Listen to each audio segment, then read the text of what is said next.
अमित शाह मंतव्य को नहीं तेजी थिला राजनीति और विरोधी माने अमित शाह निलंबन मांग करथिले एवं ता सहित तांकर इस्तीफा दाबी करबा सह तांकर क्षमा प्रार्थना मध्य दाबी करथिले एवं परवर्ती समय रे माने गतकाल घटना जदि कहबा गतकाली जेतेबेले विपक्षर क्षमा करिवे जेतेबेले शासक दलर सांसद माने बीजेपी रो सांसद माने जेतेबेले प्रदर्शन करुथिले पार्लियामेंट रो प्रवेश द्वार निकट से प्रदर्शन करुले से ही समय ही राहुल गांधी विरोधी दल नेता राहुल गांधी भीतर को धसई पशा उद्यम करते सहित अन्य सांसद माने उपस्थित थिले एवं से ही समय जमी ठेलापेला परिस्थिति सामना को आसिला एवं ठेलापेला हेबा फल दुई जन सांसद तले पड़ जाइथिले प्रताप षडंगी एवं अन्य पक्षरे जड़े सांसद भी तले पड़ जाइथिले प्रताप षडंगी तले पड़िबारु तांको मुंडरे आघात लागिथिला एई घटना को नहीं जोर धरथिला राजनीति एवं ए घटना को लेकिन बीजेपी सांसद माने दाबी करथिले राहुल गांधी क्षमा प्रार्थना एवं राहुल गांधी निलंबन मध्य दाबी करथिले वर्तमान एफआईआर रुजु हो सारी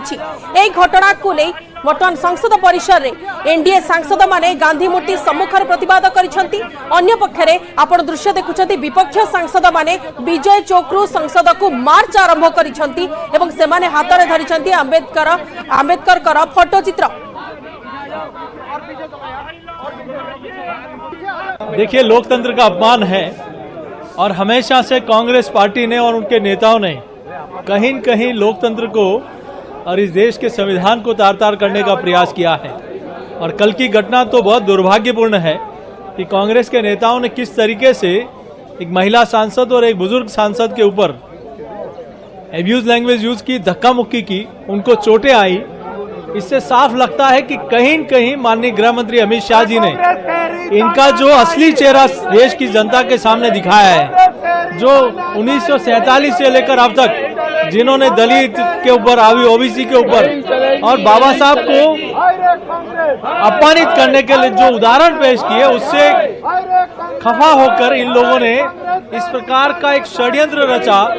It is very painful to see this unparliamentary, and I should really say that it is a black day in our democratic setup.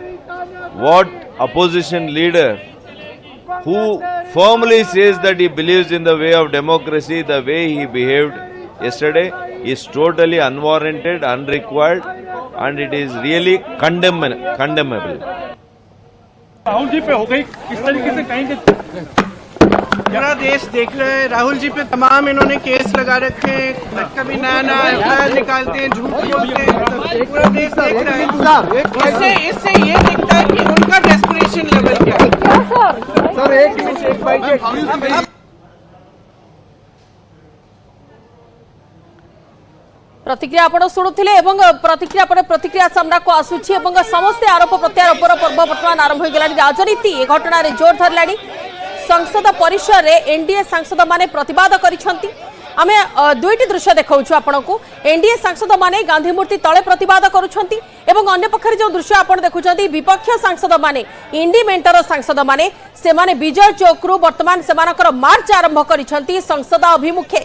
एवं किस समय पूर्व आप प्रियंका गांधी प्रतिक्रिया शुणुले कहवा कथा एनडीए पूर्वर बहु मामला रे राहुल गांधी को घेरी सारी। वर्तमान ये जो मामला रुजु करा जाइछि किबा एमती जेमती राहुल गांधी को काठगड़ा को अणा जाइछि ता जानी सुनी करा जाउछि। जहाँ पे आज हम चाह रहे हैं कि भारतीय जनता पार्टी के एमपीज माफी मांगे, because they have not only insulted the democracy of the country, they have insulted Dr. Bhimrao Ambedkar ji also, who is an idol for every citizen of the country. Bharatiya Janata party हमेशा एक पक्ष को लेकर ही आगे बढ़ती है, वह कभी भारत के संविधान को, भारत की डेमोक्रेसी को और लोगों को लेकर आगे नहीं बढ़ती है। और मैं समझती हूँ भारतीय जनता पार्टी को जो कल का फेस ऑफ हुआ है उसके लिए माफी मांगनी चाहिए, क्योंकि इसके लिए केवल भारतीय जनता पार्टी की सरकार और भारतीय जनता पार्टी के मेंबर ऑफ पार्लियामेंट जिम्मेदार हैं। मैं समझती हूँ या जिस तरह का कल का फेस ऑफ देखने को मिला, सब लोग स्टेज में खड़े हुए थे और जहाँ सब स्टेज में खड़े थे और जहाँ ऊपर जाने के प्रयास में थे, क्योंकि एंट्रेंस तो वही है पार्लियामेंट से, अंदर तो 11 बजे अंदर बकरद्वार से जाना है सब एमपीज को, और जहाँ बीजेपी वालों ने रास्ता रोकने का काम किया, तो डेफिनेटली जब इतने सारे लोग हैं, एक लोग ऊपर जाना चाह रहे हैं, एक लोग रोक रहे हैं, तो जो उसका जो रिपरकशन हुआ, जो एक फंबल हुआ, तो पीछे स्टेज में लोग थे, डेफिनेटली वो गिरेंगे ही गिरेंगे, बिकॉज स्टेज में आप खड़े हैं, आप बैलेंस कैसे बनाएंगे स्टेज में? एंड इतने बुजुर्ग लोग हैं, कैसे बैलेंस बना पाएंगे? तो इसके लिए केवल भारतीय जनता पार्टी के मेंबर ऑफ पार्लियामेंट जिम्मेदार है। देखिए, हाउस तो खत्म हो जाएगा, लेकिन मुद्दा नहीं खत्म होता है। जो बाबा साहब भीमराव अम्बेडकर जी का अपमान हुआ है और जिस तरह का उनके साथ राज्यसभा या भारतीय जनता पार्टी के लोगों का व्यवहार रहा है, जो विपक्ष की मांग है उन्हें अपनी गलती स्वीकार करनी चाहिए, माफी मांगनी चाहिए।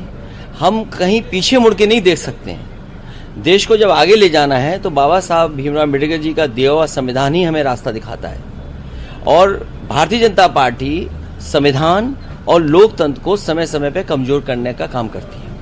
भारतीय जनता पार्टी की चाल हम आपको सबको समझना पड़ेगा।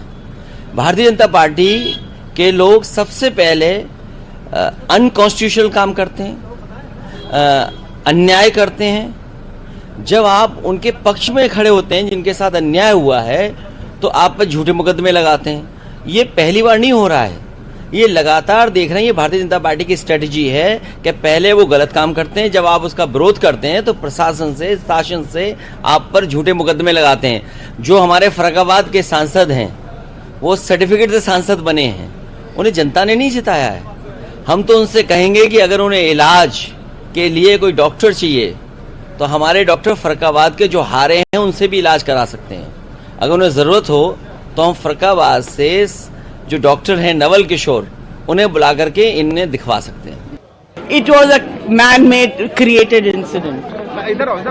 They were stopping people from going up the steps. I'm witness to it. They were stopping people. If people have to go to the house, I had such a problem going up the. How can you be covering the steps? And they were pushing and jostling. But there's a BJP MP also who is making allegation against leader of opposition Rahul Gandhi about. Let them make. They only know how to do it. Parliament के जो gate है वहाँ protest ना करें, तो आज हमारा MP दूर में महात्मा गांधी जी का जो स्टेचू है वहाँ प्रोटेस्ट किए हैं। और अब हाउस शुरू हो जाएंगे और जेपीसी का रेजोल्यूशन मूव करने के बाद माननीय स्पीकर साहब के माध्यम से जो भी औपचारिक टिप्पणी होती है वो करके तो हाउस सनेदे करेंगे। फिर जेपीसी का जो रेजोल्यूशन है उसको राज्यसभा में ले जाएंगे और राज्यसभा में उसको पारित करके फिर राज्यसभा का भी सनेदे हो जाएंगे।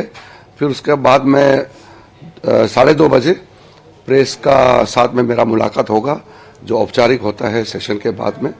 फिर सब प्रेस में 2:30 को मिलेंगे। पूरा घटना सामना को आसिला एवं संसद